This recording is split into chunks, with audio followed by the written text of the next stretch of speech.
Ideme piesť mrkvový koláč. Cream cheese s krémom a jedlým machlom.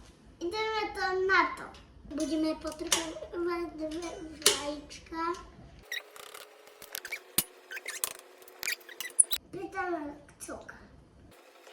Spolu vyšľaháme. Dáme olej. Dáme múku, mandle a prašok do pečiva. Skalice. Nakoniec dáme mrkvu.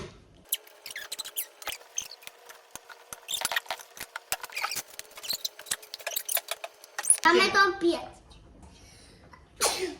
Máme to piecť. Ideme urobiť jedlý mak. Robíme 2 vajíčka. Teraz tam dáme cukor. Teraz to vyšľaháme. Dáme lyžicu oleja. Pridáme múku z zelené farby. Dáme to do kelímkov. Dáme to teraz do mikrovlnky. Urobíme krém. Budeme potrebovať mascarpone, cream cheese.